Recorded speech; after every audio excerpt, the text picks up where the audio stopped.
नमस्कार दोस्तों, मैं मौर्य अखिलेश कुमार शारीरिक शिक्षा के अपने इस नए एपिसोड में आप सभी का अपने यूट्यूब चैनल पे स्वागत करता हूं। हम लोग अपने इस टेस्ट सीरीज में हम हमेशा 10 क्वेश्चन को ही रखेंगे और प्रत्येक क्वेश्चन का अलग-अलग मेथड से होगा और जिसके 4 ऑप्शन दिए जाएँगे और प्रत्येक ऑप्शन को भी हम लोग छोटे-छोटे डिव तरीके से परिभाषित करते हुए चलेंगे। तो आइए हम लोग शुरू करते हैं। इससे पहले आप लोग से रिक्वेस्ट है कि जो लोग चैनल पे नए हैं, चैनल को सब्सक्राइब कीजिए और शेयर कीजिए ताकि हमारी मेहनत और लोगों तक पहुँच सके और मददगार साबित हो। तो आइए हम लोग चलते हैं अपने टेस्ट सीरीज पर। हाँ, पहला क्वेश्चन हमारा है बीजिंग ओलंपिक्स में माइकल फेल्प्स ने किसके कीर्तिमान को तोड़ा था?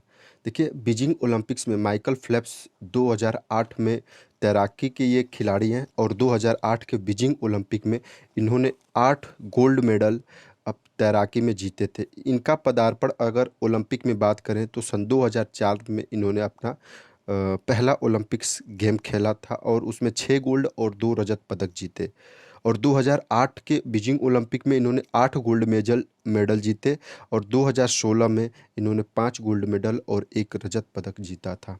ठीक, तो इनका 8 गोल्ड मेडल होता है। ठीक, तो ऑप्शन देख लेते हैं कि इनसे कम किस खिलाड़ी का मेडल्स हैं ओलंपिक्स में।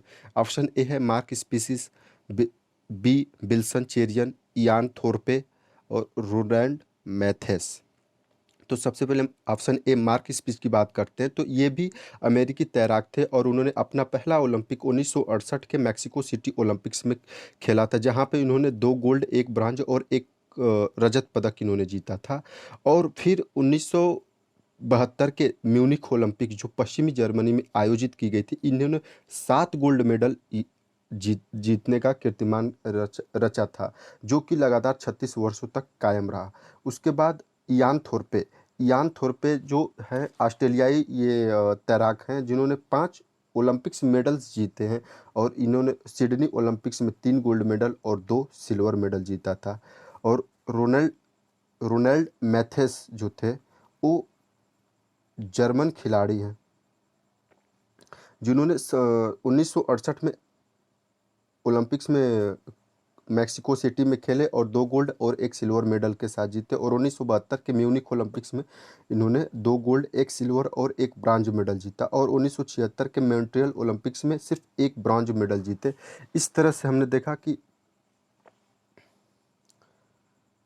और ये ऑप्शन बी जो होता है विलियम चेरियन है, वो भारत के खिलाड़ी हैं, तैराक थे। तो इनका कोई ओलंपिक्स में कोई पदार्पण नहीं रहा, इसलिए इनका कोई महत्व यहाँ पे नहीं दिया जाता। तो देखिए, मार्क स्पिच सन 1972 में 7 गोल्ड मेडल जीतने का कीर्तिमान रचे थे और वहीं पर माइकल फेल्प्स जो होते 8 गोल्ड मेडल करीब इसके 36 साल बाद 36 साल बाद इन्होंने 8 गोल्ड मेडल बीजिंग ओलंपिक्स में जीत के इनका रिकॉर्ड को तोड़ने में कामयाब हुए। इसलिए इस प्रश्न का सही उत्तर होता है ऑप्शन ए मार्क स्पीच। अब हम लोग प्रश्न संख्या 2 पे चलते हैं।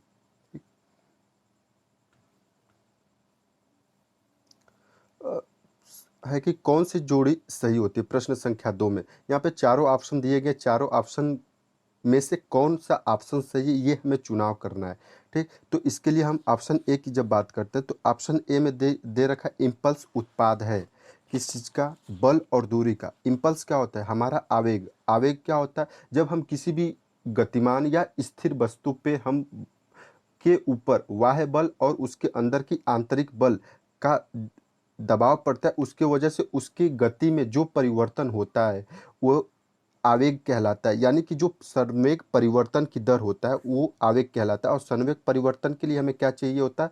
बल और वेग की ज़रूरत होती है, न कि दूरी की ज़रूरत होती है। तो यहाँ पे ये जो दूरी हो इसके जगह पर अगर गति रहता तो ये ऑप्शन सही होता, इसलिए ये ऑप्शन गलत हो गया। ठीक, हम ऑप्शन बी की जब बात करेंगे तो सेजिटल एक्सिस और सेजिटल प्लेन का लंबवत होना। देखिए, सेजिटल प्लेन और सेजिटल एक्सिस दोनों हमारे काल्पनिक एक रेखा है और एक प्लेन है, जो शरीर को दाएँ और बाएँ 2 बराबर भागों में बाँटती है, जिससे कि हमें शरीर को अध्ययन करने में आसानी मिलती है। तो दोनों एक दूसरे के लंबवत न होके बल्कि पैरेलल समानांतर हो जाते हैं, इसलिए ऑप्शन बी भी गलत हो जाता है। अब ऑप्शन डी की सबसे पहले बात कर लेते हैं कि बाल को पैर से मारना संपूर्ण लचीला यानी पूरे शरीर में लचकता चाहिए, या बाल को जब हम पैर से मारते हैं तो पैर सबसे ज़्यादा मूवमेंट करता है, सबसे ज़्यादा बल लगाने का काम करता है। तो सबसे ज़्यादा फ्लेक्सिबिलिटी कहाँ चाहिए? हमारे पैर में चाहिए, ना कि पूरे शरीर में।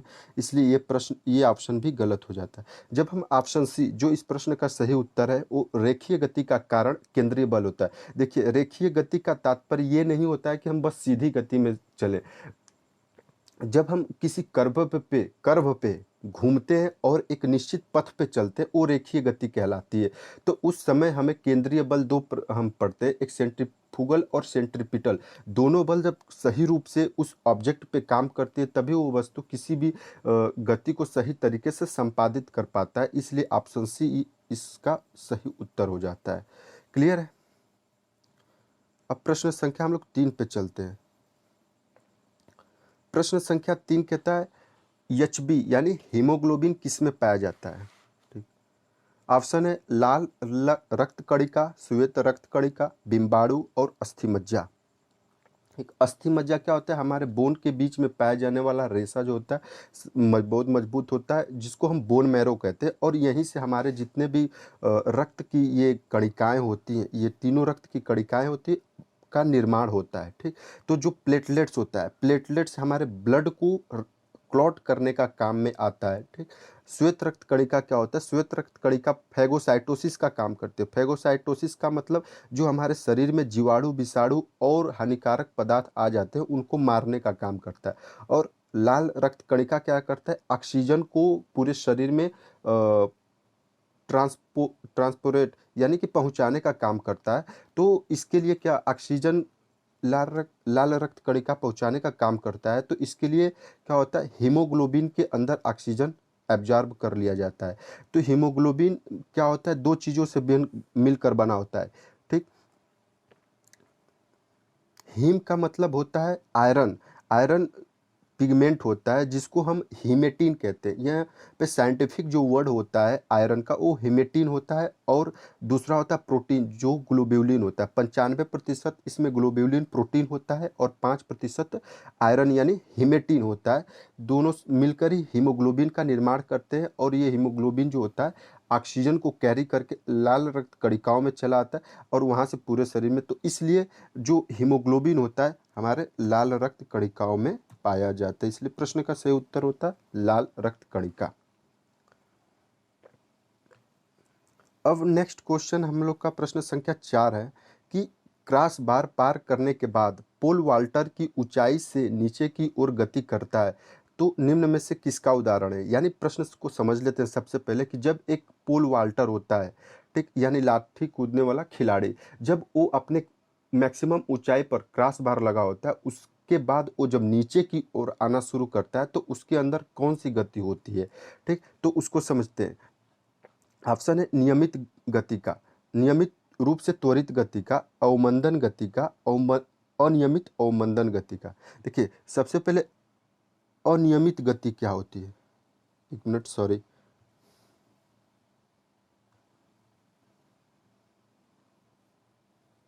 देखिए, ये अनियमित रूप से अवमंदन गति। तो सबसे पहले हम इसमें अनियमित शब्द को समझ लेते हैं कि अनियमित चीजें क्या होती है इसमें। ठीक। अनियमित का मतलब जैसे हम रास्ता चलते हैं, हमेशा दाएं बाएं मुड़ते रहते हैं, तो क्या होती है? हमारी गति एक लाइन में ना हो कि हमेशा आगे पीछे दाएं बाएं होते रहती है, यानी एक सीधी लाइन में नहीं चलती। तो वो अनियमित गति हो जाती है। और जब उसके साथ अवमंदन गति, ये दोनों हो जाते हैं, तो अवमंदन गति का मतलब बराबर उस ऑब्जेक्ट का, यानी गतिमान वस्तु का गति में कमी होना। और गति में कमी किस प्रकार से होना? कभी तेजी से कमी होना, कभी धीरे धीरे कमी होना, वो वस्तु का अवमंदन गति कहलाता है। तो जब ठीक, तो हमने देखा ना कि जब जब मैक्सिमम ऊंचाई से पुल वाल्टर नीचे की ओर लैंड करता है, तो उसके अंदर एक बहुत तेजी के साथ नीचे आता है। जैसे जैसे नीचे आता है वैसे वैसे उसकी वेग जो होती है बढ़ती जाती है। तो यहाँ पे अवमंदन वाली ऑप्शन दोनों गलत हो जाएगा। ठीक। अब ऑप्शन ए की बात करते हैं, तो नियमित गति, हाँ, नियमित गति तो वो करता है क्योंकि वो एक पथ के माध्यम से नीचे की ओर आता है, एक लाइन में एक सीधी दिशा में ऊपर से नीचे की ओर आता है। लेकिन उसके साथ-साथ जब वो मैक्सिमम ऊँचाई पे था तो वहाँ पे उसका वेग 0 था, लेकिन नीचे आते-आते उसकी वेग बहुत तेज़ हो जाती है। यानी कि ऊपर से नीचे की ओर आने में उसकी वेग लगातार बढ़ती रहती है, यानी कि उसके वेग में एक्सेलरेट होते रहता है। जैसे हम बाइक में एक्सेलेरेटर देते जाते हैं तो गति बढ़ती जाती है, वैसे ही वो एक्सेलरेट हो रहा है, यानी उसके अंदर त्वरित उत्पन्न हो रहा है, गति उत्पन्न हो रहा है। तो यहाँ पे नियमित रूप से वो तो नीचे की ओर आ रहा है एक पथ में और उसके साथ उसकी वेग में वृद्धि हो रही है, यानी कि उसकी अंदर त्वरित गति हो रही है। इसलिए इस प्रश्न का सही उत्तर है ऑप्शन बी। अगर आप लोग को इसमें कोई कन्फ्यूजन या समझ में नहीं आ रहा है, तो कृपया हमें सलाह देने का प्रयास कीजिएगा ताकि मैं कुछ बेहतर तरीके से और एक्सप्लेन कर सकूँ अपने चीज़ों से। क्योंकि बहुत दिनों के बाद फिर से मैंने वीडियोज़ बनाना शुरू किया जिसके वजह से कुछ दिक्कतें हमें आ सकती हैं, तो उसके लिए आप लोग ज़रूर हमारी मदद कीजिएगा। अब प्रश्न संख्या 5 है हमारा कि भारत सरकार द्वारा शारीरिक शिक्षा का राष्ट्रीय योजना किस वर्ष प्रकाशित किया गया? यानी शारीरिक शिक्षा के लिए एक योजना बनाई गई थी, वो किस सन में? 1956, 1957, 1958, 1959, 4 ऑप्शन दिए गए। देखिए, आज़ाद भारत में सबसे पहला हमारा कमेटी बना, ताराचंद कमेटी बना था 1948 में। जब 1948 में ताराचंद की अध्यक्षता में कमेटी बनी तो इस कमेटी ने सरकार को एक सुझाव दिया कि के माध्यम से एक सरकार को एक सुझाव देने वाली कमेटी बनी, उस कमेटी का नाम था सीएबी, यानी कि शारीरिक शिक्षा का केंद्रीय परामर्श बोर्ड, यानी central advisory board of physical education and sports नामक 1950 में एक सलाहकार समिति बनाई गई जो जिसमें 11 मेंबर थे और इसमें अध्यक्षता ताराचंद ने कर रहा था और इस परामर्श समिति का उद्देश्य था कि भारत सरकार को एक राष्ट्रीय स्तर का शारीरिक शिक्षा खेल को बढ़ावा देने के लिए प्लान देना था। तो ये प्लान जो होता है इस समिति ने 1956 में तैयार करके भारत सरकार को दे दिया। तो इस प्रश्न का सही उत्तर हमने देखा 1956 रहा। ठीक। और इसमें बहुत सी चीज़ें शामिल किया गया जिसको हम थोड़ा-सा मैं बताते हैं कि शारीरिक शिक्षा में सर्टिफ़िकेट और डिप्लोमा कोर्स, फिर शारीरिक शिक्षा के क्षेत्र में छात्रवृत्ति देना, सभी स्कूलों में लागू करने के लिए पाठ्यक्रम तैयार करके देना और भी बहुत चीज़ें इन्होंने कर रखी थी। 1957 में हम जानते हैं एलएलसीपीई ग्वालियर की स्थापना हुई, 1959 में खुंजरू कमेटी बनाई गई। तो इस प्रश्न का उत्तर आपने देख लिया। अब हम नेक्स्ट क्वेश्चन पे हम लोग चलते हैं कि प्रश्न संख्या 6 पे कि ऐसे कौशल जिसके तैयारी के लिए समय मिलता है, स्थिति का पूर्व दर्शन होता है तथा संचालन पर पूर्ण नियंत्रण होता है, उसको हम क्या कहते हैं?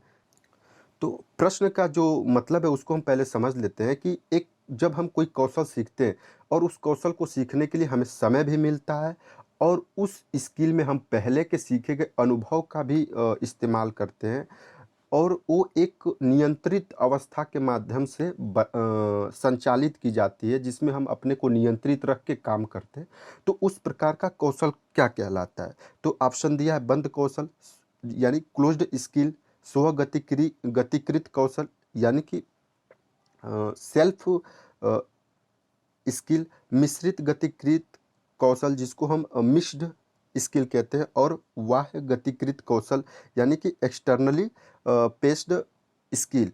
तो इसमें हम चारों को थोड़ा-थोड़ा देख लेते हैं क्या होता है। बंद स्किल का मतलब ये होता है कि जब हम अपने किसी भी ट्रेनिंग पीरियड का अंतिम चरण में प्रैक्टिस करना शुरू कर देते हैं। यानी कि जब हमें कंपटीशन खेलने जाता है, उसके ठीक कुछ दिन बाद कुछ दिन पहले ऐसे स्किल का परफॉर्मेंस हम करना शुरू कर देते हैं, जो एग्ज़ैक्ट हमारी प्रतियोगिता से रिलेटेड हो। यानी हमने अभी जो टीजीटी एग्ज़ाम दिया था, तो टीजीटी एग्ज़ाम देने के कुछ दिन पहले यानी 1 हफ्ते पहले से कुछ ऐसी रणनीति बनाई गई जो एग्ज़ैक्ट हमारी परीक्षा से रिलेटेड हो, बाहरी चीज़ों से नहीं हो। बाहरी चीज़ों को छोड़ दिए थे। तो एक हमारी दायरा बन जाता है, उस दायरे से बाहर हमें नहीं निकलना है, तो वो बंद कौशल कहलाता है। यानी कि जब हम अपने इस ट्रेनिंग के अंतिम दौर में जाते हैं, तो वहाँ पे जो कौशल कराई जाती है, वो बंद कौशल कराई जाती है, ठीक? तो इसमें आपको सीखने के लिए कोई समय नहीं मिलता, क्योंकि इसमें पहले से आप सब कुछ सीखे रहते हैं और क्रियाएँ बहुत तेज़ की जाती है, उसमें अपने को आप नियंत्रित नहीं कर पाते हैं। तो ये क्या हुआ कि ये ऑप्शन गलत हो जाता है। अब प्रश्न संख्या ऑप्शन सी की बात करेंगे, मिश्रित गतिकृत कौशल क्या होता है? मिश्रित गतिकृत कौशल नहीं होता, ये भी गलत है।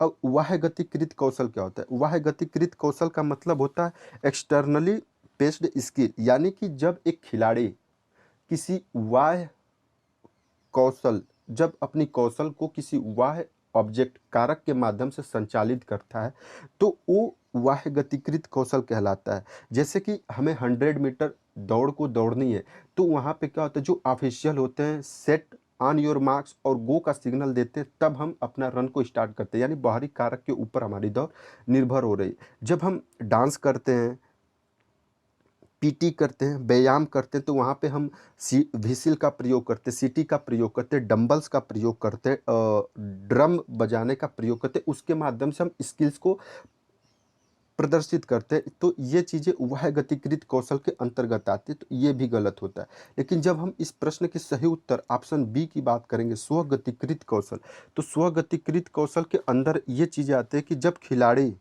द्वारा खुद को नियंत्रित होते हुए जब ये तय कर लेता है कि किसी भी कौशल को कब व किस तरह से अंजाम देना है। जैसे एक एथलीट खिलाड़ी होता है, ठीक? तो वो जब भाला फेंकना होता है, तो उसको पता होता है कि हम जो हमारा एंड लाइन होता है, जो जिस पथ पे दौड़ता है उसका एंड लाइन होता है, उससे कितना पहले हमें अपने 3 स्टेप को बनाना है, उसके बाद हम थ्रो करें ताकि वो हम अपने एंड लाइन से बाहर की ओर न जा पाए। या एक जंपर होता है, एक हाई जंप दौड़ने वाला खिलाड़ी होता है, तो जब वो जंप लेता है उससे पहले जहाँ से जंप लेता है वहाँ पे एक एक दूरी तय कर लेता है कि हमें यहाँ से जंप लेना है, उसके बाद हमें क्रॉस बार पार करनी है। तो वो क्या हुआ कि वो अपने नियंत्रण के माध्यम से काम कर रहा है ना, कि हमें कहाँ से जंप लेनी है ताकि हम फाउल ना कर पाए। तो ऐसी स्थिति ही हमें अपने पहले के अनुभव भी लगाना पड़ता है, और वो स्थिति हमारे कंट्रोल में रहती है कि हमें कहाँ से कूदना है। तो वो स्वगतिकी कौशल कहलाती है। तो इस प्रश्न का भी उत्तर आपने देख लिया, और प्रत्येक ऑप्शन को भी हमने समझाने का बखूबी प्रयास किया है। और अब प्रश्न संख्या हम लोग 7 को देखते हैं क्या है। न्यूटन के गति का तीसरा नियम से मुख्य रूप से किसके विवरण के लिए उपयोग करते हैं? यानी न्यूटन का तीसरा नियम क्या था? प्रतिक्रिया का नियम, लॉ ऑफ रिएक्शन। यानी जब हम किसी भी ऑब्जेक्ट को धक्का देते हैं, तो वो ऑब्जेक्ट भी हमें उतने ही बल से विपरीत दिशा में, यानी हमारे ऊपर बल लगाते, यानी कि यहाँ पर बल युग्मन का काम कर रहा है, बल जोड़े में काम कर रहा है। तो हम ऑप्शन में भी देखेंगे कहाँ पे बल जोड़े में काम कर रहा है। वो है ऑप्शन रनिंग और जंपिंग, थ्रोइंग और कैचिंग, किकिंग और hitting, bowling and batting. Option D का सबसे पहले बात करते हैं, बॉलिंग और बैटिंग। देखिए, बॉलिंग और बैटिंग दो अलग अलग क्रियाएं होती है। एक बैटर होता है, जब बॉलर होता है, वो रनिंग के माध्यम से बॉल को फेंकता है, तो बॉल के अंदर गति उत्पन्न होती है। उस पे जो बॉलर होता है अपने बल के माध्यम से उसके अंदर गति भर देता है, तो बॉल बैटर के पास जाती है। फिर उसके बाद बैटर क्या होता है, अपने बैट के माध्यम से बॉल को मारता है। तो यहाँ पे दो अलग अलग क्रियाएं हो जाती हैं, ठीक? तो इसलिए ऑप्शन गलत हो जाता है। अब हम ऑप्शन सी किकिंग और हिटिंग की बात करें। किकिंग का मतलब ये होता है कि फुटबॉल को जब हम पैर से मारते हैं, तो ये किकिंग की प्रक्रिया कहलाती है, ठीक? और जो हिटिंग होता है, जब हम हॉकी स्टिक से बॉल को मारते हैं, तो ये हिटिंग की क्रिया कहलाती है। और इसके लिए हम विपरीत दिशा में पैर न खींच के या स्टिक को खींच के आगे की तरफ फॉलो थ्रू में बढ़ाते हैं, ताकि हम अपने बल को संतुलित कर पाएँ। तो इसलिए ये ऑप्शन भी गलत हो जाती है। अब प्रश्न ऑप्शन बी में थ्रोइंग और कैचिंग। थ्रोइंग और कैचिंग भी दो अलग अलग क्रिया है। थ्रो का मतलब होता है किसी भी ऑब्जेक्ट को लेके फेंक देना, यानी कि एक जो फील्डर होता है क्रिकेट में, वो गेंद को उठा के विकेट कीपर के यहाँ थ्रो करता है, तो वहाँ पे भी रिएक्शन की क्रिया नहीं हो रही है। और कैचिंग, एक कैचिंग की अवस्था में भी जब विकेट कीपर बॉल को कैच करता है, तो बॉल उसके ऊपर जो बल आरोपित कर रही है, तो उस खिलाड़ी भी उस बल अपने द्वारा उस बॉल पर बल आरोपित न करके उसके बल को अपने ओर समाहित करने के लिए, अपने अंदर अवशोषित करने के हाथ को पीछे की ओर करता है ताकि वो बॉल को पकड़ सके। तो यहाँ भी थर्ड नियम नहीं लगा। लेकिन जब हम रनिंग और जंपिंग की बात करते हैं तो यहाँ पे थर्ड नियम लग जाता है, क्योंकि जब हम रनिंग करते हैं तो थोड़े समय के लिए, हम त्वरित समय के लिए हवा में चले जाते हैं। उसका मतलब क्या होता है कि जब हम पैर को एक ट्रैक पे रखते हैं, पथ पे रखते हैं, तो वो पथ पे हम पैर के माध्यम से दबाव डालते हैं, तो फिर वो हमारा जो पथ होता है, यानी कि जिस सतह पे हम दौड़ते हैं, वो हमको पुश करता है ऊपर की तरफ, तब हम हवा में चले जाते हैं। तो यहाँ पे न्यूटन का तीसरा लॉ लागू हो जाता है। इसलिए इस प्रश्न का सही उत्तर ऑप्शन ए, रनिंग और जंपिंग हो जाता है। ठीक। अब प्रश्न संख्या 8 है, कौन से विटामिन सूर्य की किरणों से मिलती है? Vitamin A, vitamin B, vitamin C, vitamin D. Vitamin A जो रेटिनॉल कहते हैं, जो पीले वर्णकों से मिलता है। विटामिन बी जो थायमिन होता है, ये मल्टीविटामिन के रूप में मौजूद होता है। विटामिन सी एस्कॉर्बिक एसिड जो खट्टे पदार्थों से मिलता है। और विटामिन डी जो इस प्रश्न का सही उत्तर होता है, ये सूर्य की किरणों से मिलता है, ये हमारे खाद्य पदार्थों में नहीं होता है। इसलिए जब ये सूर्य की रोशनी से सिर्फ मिलता है, इसलिए विटामिन डी को हम हार्मोन्स विटामिन के नाम से भी जानते हैं। तो इस प्रश्न का सही उत्तर ऑप्शन डी, विटामिन डी हुआ। ठीक। अब प्रश्न संख्या 9 है, ट्रेनिंग साइकिल में संक्रमण समय का ध्येय क्या होता है? यानी कि ट्रेनिंग साइकिल में हम संक्रमण काल यानी पीरियडाइजेशन की हम बात कर रहे हैं। पीरियडाइजेशन के 3 फेज होते हैं। प्रिपरेटरी फेज जब ट्रेनिंग हम शुरू करते हैं, कंपटीशन पीरियड जब कंपटीशन से ठीक पहले की स्थिति जो ट्रेनिंग की होती है वो कंपटीशन पीरियड कहलाती है। और जब कंपटीशन खेल लेते हैं, प्रतियोगिता हमारी समाप्त हो जाती है, उसके बाद कुछ दिन के लिए हम रेस्ट पे चले जाते हैं, वो हमारा संक्रमण काल कहलाता है। तो वो रेस्ट हमें क्यों दिया जाता है? ऑप्शन देखते हैं, पुनर्लाभ, चरम सीमा, पुनर्वासन, परम सीमा। देखिए, जो संक्रमण काल का उद्देश्य होता है जिसमें हम रेस्ट लेते हैं, तो अगर हम अपने दैनिक जीवन में भी उसको देख सकते हैं, और ट्रेनिंग पीरियड में, कि जब हम ट्रेनिंग करते हैं, लगातार वर्क करते हैं, तो हमें थकान होने लगती है, यानी हम थक जाते हैं, तो हम क्या करते हैं, रेस्ट लेते हैं, कि रिकवरी लेना शुरू कर देते हैं। उससे क्या होता है, हमारे अंदर आराम होने लगता है। तो जब आराम हो जाता है तो फिर क्या होता है, हम फिर उस काम को करने के लिए फिर से तैयार हो जाते हैं, हमारे अंदर की शक्ति पुनः वापस आ जाती है। यानी कि पुनः पुनः उस काम करने के लिए हमें ऊर्जा इकट्ठी हमारे शरीर में हो जाती है। उससे क्या होता है, हमारे अंदर पुनर्लाभ होता है, यानी कि फिर से हमें काम करने के लिए तैयार हो गया हूँ। तो इसलिए इस प्रश्न का सही उत्तर होता है पुनर्लाभ। अगर इस प्रश्न के अन्य ऑप्शन की भी बात करें, जैसे परम सीमा, पुनर्वासन और चरम सीमा, ये क्या होता है कि खिलाड़ी की जो कार्य करने की क्षमता, उच्चतम क्षमता होती है, उससे संबंधित ये सब चीज़ें हैं। तो इस प्रश्न का हमने सही उत्तर देख लिया, पुनर्लाभ हुआ। ठीक। अब प्रश्न संख्या 10 और इस एपिसोड का अंतिम प्रश्न है। तो जब किसी परीक्षण यानी टेस्ट की विश्वसनीयता तथा वैधता दोनों सिद्ध हो चुका हो, तो उस परीक्षण को क्या कहते हैं? परीक्षण यानी टेस्ट। टेस्ट का मतलब होता है कि किसी भी चीज़ के लिए जांच परख करने का इंस्ट्रूमेंट। यानी कि जैसे हम हमें क्या करना है, वजन अपना मेजर करना है, तो उसके लिए हम क्या करते हैं, वेट मशीन का प्रयोग करते हैं, जिससे कि वजन हम मेजर कर सकते हैं। या लंबाई मेजर करनी है तो उसके लिए हमें लंबाई मापनी है, तो उसके लिए हम स्टेडियोमीटर का प्रयोग करते हैं। स्टेडियोमीटर क्या हुआ, एक टेस्ट हुआ। ठीक। तो वो कब विश्वसनीयता और वैधता सिद्ध होगी? विश्वसनीयता का मतलब कि किसी भी परिस्थिति में अगर आपकी लंबाई मेजर की जाती है और आपकी लंबाई हमेशा 5 फुट 6 इंच आ रही है, तो हमें विश्वास हो जाता है कि आप 5 फुट 6 इंच के हैं।